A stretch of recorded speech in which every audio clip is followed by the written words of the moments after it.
Hello everyone, this is Perla Acosta. Hope everybody is good while watching this video. I'm a student at Westchester University and I am doing a case study presentation for my class exercise prescription in special populations. So we're gonna get started.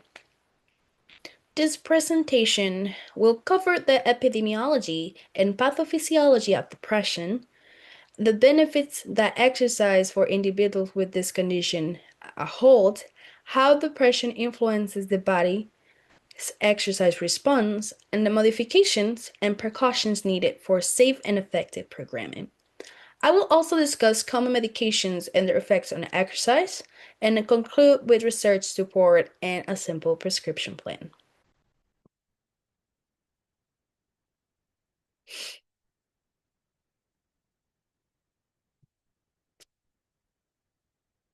So we're gonna get started talking a little bit about what depression is. Depression is more than sadness. We have a picture here. It has a little person, brain down, body down, sadness, low battery. So depression is more than sadness. It is a chronic medical condition that affects both the brain and the body. It influences motivation, energy, and physical health. And it's often related reducing participation on physical activity or activities of daily living. Today, exercise is recognized not only as prevention tool but also as an effective treatment for mild to moderate depression.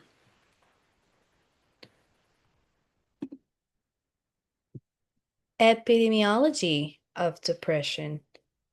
Depression is one of the most prevalent mental health disorders worldwide. According to the World Health Organization, more than 280 million people globally experience depression in the US. About 1 in 5 adults will experience a depressive episode during their lifetime. Women are more likely than men to be diagnosed, and prevalence tends to increase with chronic illness, unemployment, or significant life stressors. Depression is a leading cause of disability and contributes significantly to overall global burden of disease. Now we're going to continue with the pathophysiology of depression. The exact biological mechanisms of depression are complex and multifactorial.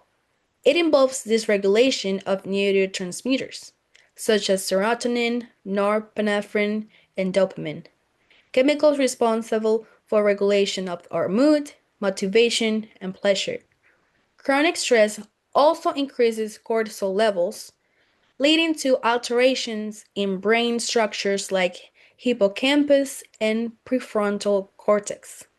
Inflammation, sleep disturbances, and hormonal imbalances can further worsen depressive symptoms and fatigue. Now we're going to read the etiology.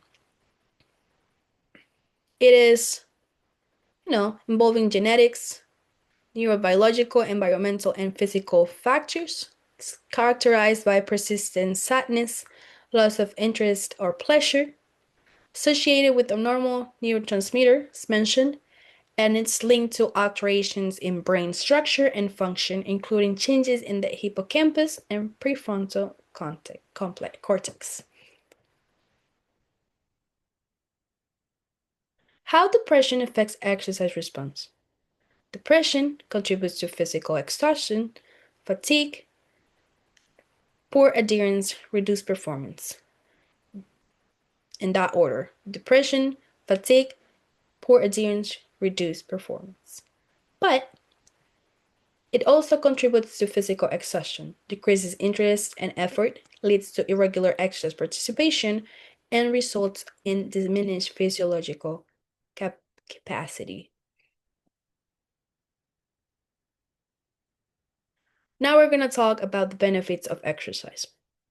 I don't know if you have ever been in a situation where you have felt depressed. That was my case some years ago, and I started exercising. I hated exercising because it was something that would take a lot of my time, and I just didn't have it. But once I started exercising, I noticed a huge impact in my well-being. That's why I wanted to choose this topic, and that's why I thought this was important to share. I want to share about the benefits of exercise. So, exercise is recognized as an effective adjunct therapy for depression. Regular physical activity promotes the release of endorphins and brain derived neurotrophic factors, which support neural growth and reduces inflammation. Studies show that individuals who exercise regularly experience improvement in mood, energy, sleep quality, and self-esteem. Aerobic exercise is particular, like brisk walking or cycling, can reduce depressive symptoms as effectively as antidepressant medication in mild to moderate cases.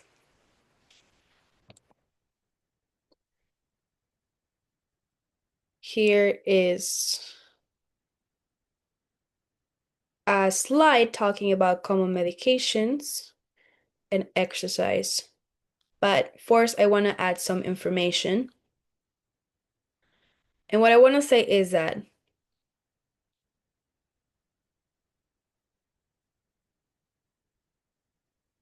depression can influence many parts of our lives. It will make us fatigue,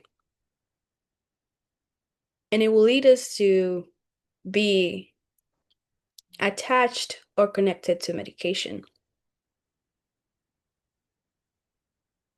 Certain antidepressant medications can affect the heart rate or blood pressure.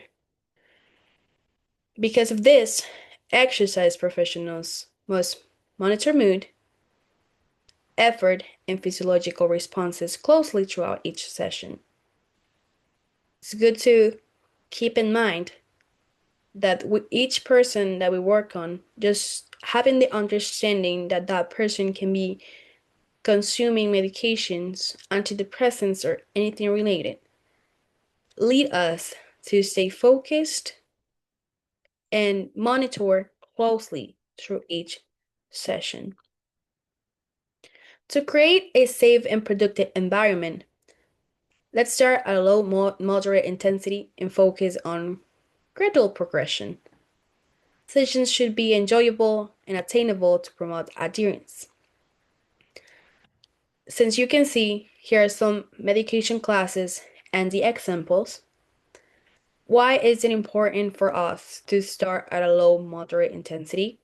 Because some of these medications make us lower heart rate and fatigue, then Effexor, as you can see in this table right here, will cause us to monitor blood pressure and heart rate closely. Amitriptyline may cause dizziness and sedation. And finally, Nardil is at the thyroid restrictions and just blood pressure caution.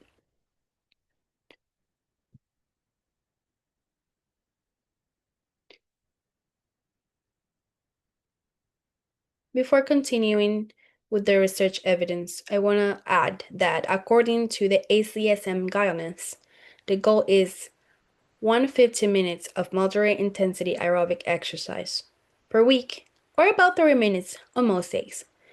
Activities may include walking, swimming, or cycling. For beginners or those with severe symptoms, shorter 10 to 15 minutes can be accumulated through the day to build consistency and confidence. It is not fun to be attached or dependent on medication, and I consider that just sharing information about the activities that we can do to avoid to increase these symptoms of depression in our lives can be perfect for us to be able to move on through life with the right information to be able to fight the consequences of certain um, situations, or in this case, um, depression is a condition. So will help us prevent the consequences of this condition and improve the quality of our life. So now we're going to talk about some research evidence. Multiple studies confirm that mental health benefits of exercise are found to be really good for really good, as you can see, symptom reduction. Here's a table, here's a graph, and exercise versus medication have almost the same height. Blue Menthol and colleagues found that 4-month aerobic program was as effective as antidepressant therapy, and a meta-analysis by Sunch in 2016 found a strong overall effect on exercise found on depressive symptoms. These findings reinforce that structured exercise is a powerful clinical tool. So, I just want to repeat, exercise is good. Exercise can help us naturally to improve the symptoms of this condition. So now let's meet Rachel. Rachel is a 42-year-old woman with a 10-year history of major depressive disorder.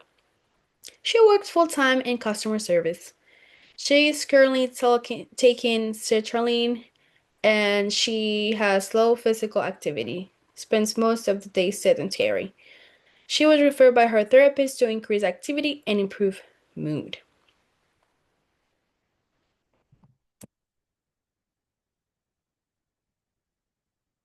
So we're going to start talking about exercise, the exercise prescription that I tailor for her, following the FIT principle. I chose to follow 4 of these areas, which is aerobic, resistance, flexibility, and mind and body. Resistance training, or let's just start with aerobic. Yeah. So aerobic training, as I mentioned, walking and stuff, will be done 3 to 5 days a week, from about 30 to 45 minutes. Resistance training will be twice weekly. It will build confidence and muscle strength. Then we're gonna have flexibility, 2 to 3 days a week with mild tension. And then we're gonna do mind and body, which will help and aid with relaxation and reduce all the stress. We will increase volume gradually to ensure long-term adherence and prevent burnout.